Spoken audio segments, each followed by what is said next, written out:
Hi, I'm Dr. Chad Larson, and this is Keep It Real. Keep It Real is all about real talk based on my 20 plus years of clinical experience. What we're really talking about is real food, real medicine, and real change. The Midlife Health Minute in this episode of Keep It Real with Dr. Chad Larson is possible with the help of pure prescriptions. Hi, I'm Dr. Chad Larson. I'm asked by people, is it normal to be bloated after every time I eat? And the answer is no, it's not. It's not normal. It's common, but common and normal are not the same thing. And so let's talk about that a little bit. So being bloated means that you're sort of distended in your gut. Some people get so distended that it looks like they're pregnant. It's really uncomfortable. The gastrointestinal tract is inflamed and distended, and it's a really, really uncomfortable thing. And some people can actually manifest in GERD, gastroesophageal reflux, where they get kind of heartburn, kind of goes up. Some people, it kind of goes down into their lower abdominal tract, and they have abdominal discomfort and feels very tender. It's super uncomfortable. And a lot of people have been diagnosed with irritable bowel syndrome. It's very common to have bloated kind of symptoms and have IBS at the same time. These are kind of overlapping symptoms and conditions. And so what do we really think is leading to this kind of bowel distension and discomfort? And there's multiple things to talk about, but let's first start with the food choices that we're making, because that's oftentimes where it starts. And some people know that. They say, oh, if I eat XYZ, I always get bloated. But if I don't, eat those, then I'm okay. So some people know those, and those can actually vary from person to person. And I'll talk about that in just a moment. But it could be the foods that we're eating. It could also be how the foods are being broken down in our gastrointestinal tract. Like in our stomach, we've got a certain amount of hydrochloric acid that's supposed to be there to kind of break down the food. And then we've got digestive enzymes, which kind of, churn it all up and help to really digest the food. That mostly happens in the stomach. And then the food moves on to the duodenum, which is the first part of the small intestine. Because remember, your gut is 30 feet long, and the first 22 feet are all small intestine. And then about the last 5 is the large intestine. So a lot of this happens in the small intestine. And this is where most of the kind of distension and discomfort really happen. And so what's happening is, if we're not breaking down our food further up in the GI tract, actually starting with your mouth, you have to really chew. We call it mastication. You have to chew your food really, really well so that it kind of takes the burden further off the GI tract as you go down. But if you're not chewing right, if you don't have enough hydrochloric acid in the stomach, you're not going to break down the food. So that food kind of now partially digested gets into the small intestine, and it can kind of meet some bacteria in the small intestine, and it causes just kind of fermentation, and this kind of gaseous acid kind of builds up in your gastrointestinal tract. And that's why such popular medications, all these acid reducer medications are so popular. They're popular and they can be somewhat temporarily effective, but in the long term, they're really not solving the problem. That's really what we want to talk about. So what else is going on? There's something called dysbiosis. Dysbiosis is a term that describes the imbalance of the good guys and bad guys of your gut. So you know that you have this bacteria in the gut. It's about 2 to 3 pounds of bacteria. And this is very normal and healthy and important to have this bacteria. We call it the intestinal microbiome or intestinal flora. And we're very much dependent. It's a very kind of symbiotic relationship. We depend on this bacteria as much as it depends on us. It's a very important part of our general health. But for a variety of reasons, we can develop imbalance of the good guys and bad guys. Take like, exposure to an antibiotic medication. People take antibiotics for all kinds of things, dental procedures or bronchitis, or they get a sinus infection or whatever. These antibiotics go into the system and they wipe out antibiotic-sensitive bacteria, but what does it leave behind? Antibiotic-resistant bacteria. And this antibiotic-resistant bacteria now has an opportunity to throw a party and invite all of its friends. And these kind of bad guy-resistant bacteria really have an opportunity to proliferate and build, and they steal all the resources, and then you can get kind of an imbalance of the good guys and bad guys. So you get in this dysbiotic situation. So that alone is very, very, very common, dysbiosis. But a next level thing happens where that dysbiotic bacteria that's supposed to just mostly be in the colon. Remember that last 5 feet of the intestine is called the large intestine. That's the colon. That's where most of the bacteria is supposed to be. But for a variety of reasons, that dysbiotic bacteria could ascend, can transmigrate into the small intestine where it's not supposed to be. Colon bacteria is supposed to stay in the colon, not the small intestine. But if it goes up there into the small intestine, it can really wreak havoc and cause lots of problems. We call that condition SIBO, small intestinal bacterial overgrowth. So it's bacteria in the wrong place. It's in the small intestine when it's supposed to be in the large intestine.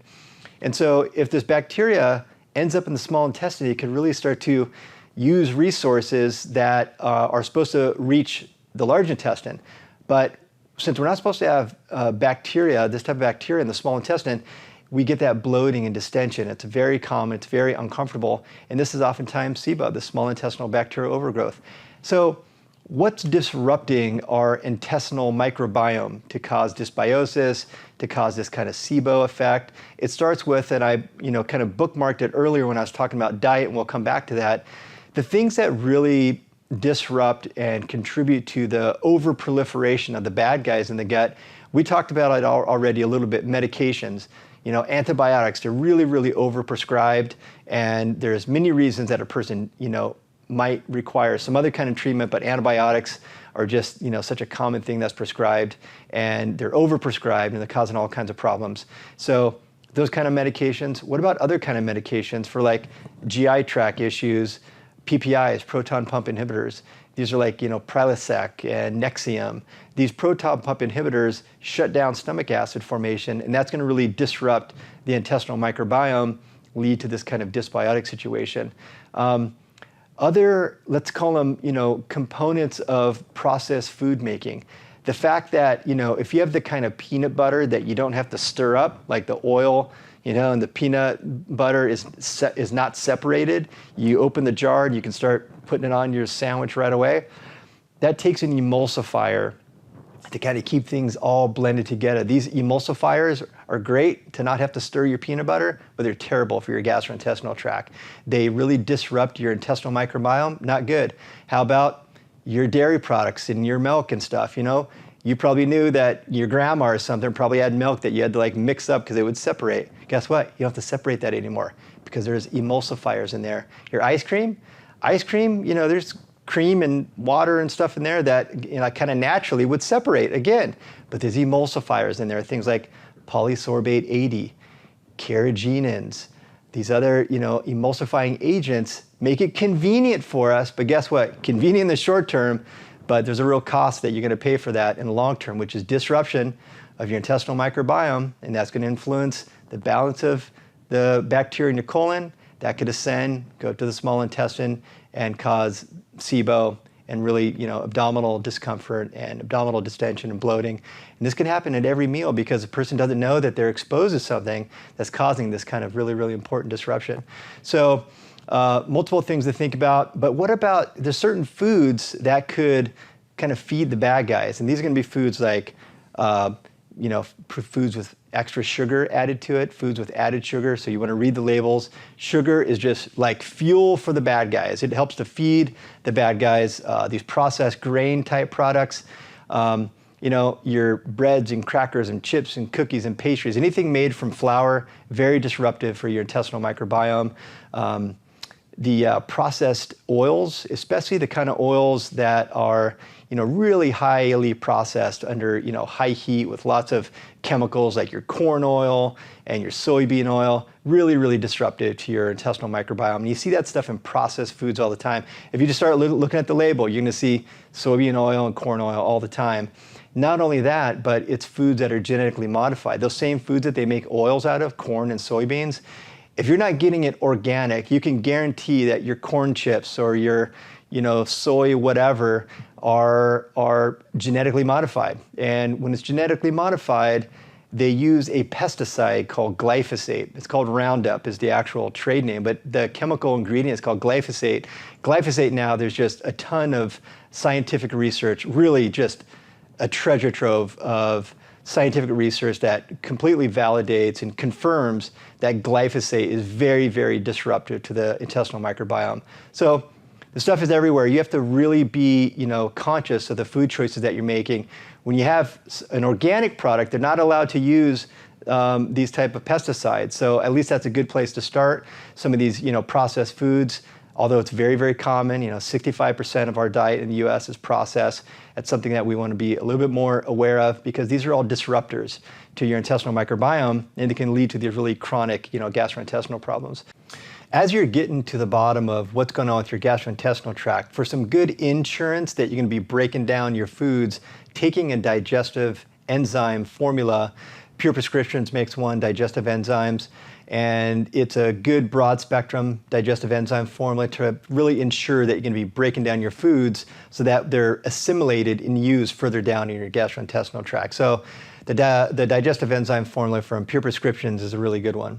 This is really, really ongoing information. We're just learning this. We're just, kind of scratch the surface. And so as they release more and more, published information on this, I will keep reading those studies and bringing you the information. Until then, keep it real. The Midlife Health Minute and this episode of Keep It Real with Dr. Chad Larson is possible with the help of Pure Prescriptions. Visit our friends over at pureprescriptions.com by using the link in the show notes and to learn more about this great family-owned company.